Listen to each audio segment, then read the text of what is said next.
Sawadee Krap and welcome to another episode here for the Thailand Tuesday. It's Tuesday, and you know what it means. We talk about all things Thailand this week. One more time, a little bit more about the health scare that we had over the last 2 weeks. Next week, probably a bit more travel heavy because my sister's going to be here. And so, well, she probably wants to travel a little bit. So that's why it's going to be a bit more travel heavy, I assume. Okay, so one more time, health scare, right? So the last update was that we went to different hospitals, private hospital, then the governmental hospital, and then been doing blood tests and so on, right? So if you've missed that, check out the last 2 Thailand Tuesdays where I talked about all those things. Now then, the update right now is, so it turned out not to be blood cancer, what you would think about blood cancer. As I mentioned last week, it's a different kind of blood disease that now that we talked with the doctor, I understand that has like different treatment possibilities. The easiest one that they try right now would be, and the disease is called anaplastic anemia, I think. So the one treatment possibility would be you get some medicine that should stimulate blood platelet production, I believe. Probably also, like, since it's a lot of medicine, it should be also, I assume, with the red and white blood cells, I guess. It's male testosterone somehow mixed in there. So, of course, if you're in a female patient, you're like, let's see where this leads me. But so far, so good.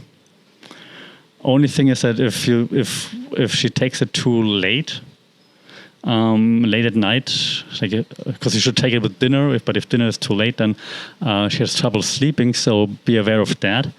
Other than that, it seems to be okay so far. Sometimes then, however, like, it's still not back to normal. Like, take the medicine and you're okay for 1 or 2 hours. You do some stuff, go out, maybe have some lunch or something, and then tiredness is setting in quite fast again. But no dizziness so far. Headaches not as much, which is good. So it's slowly getting better, which is nice. But gotta go back to the hospital and then this coming week and check, like, how is the blood developing, are the platelets going up, and so on, right? Because that's one thing. Then another thing could be like that you have to stay in the hospital until your body recovers more, which of course would suck, but okay. And I think then the last chance basically would be stem cell transplant. So that's how you call it, with a donor. Luckily, like I mentioned last time, she has a sister. The sister could donate what's necessary to do that, which would be bone marrow stem cells, I believe. Correct me if I'm wrong, because again, I'm not a doctor, but I try to understand, and it's in a different language, so I try to understand it as much as I can when they talk. Okay. Also, I try not to disclose too many private information, as you can. That's why I'm hesitating sometimes, as you can obviously see. Okay, so problem with the transplant, the stem cell bone marrow thing, would be that you would also need to undergo chemotherapy to shut down the immune system so that it takes on that stem cell transplant better, as far as I understand it, which of course would suck. Okay, so now we're in treatment plan A, and luckily the doctor is like very well versed in that, has lots of patients in that, and lots of success in that. So quite looking not forward to it, but like more on the positive side of things than before. However, of course, still very cautious now to see what's going to happen with the next blood test. It's going to happen like early this coming week. So at time of when this airs, we're probably in the hospital getting the blood checked. So fingers crossed there, hopefully.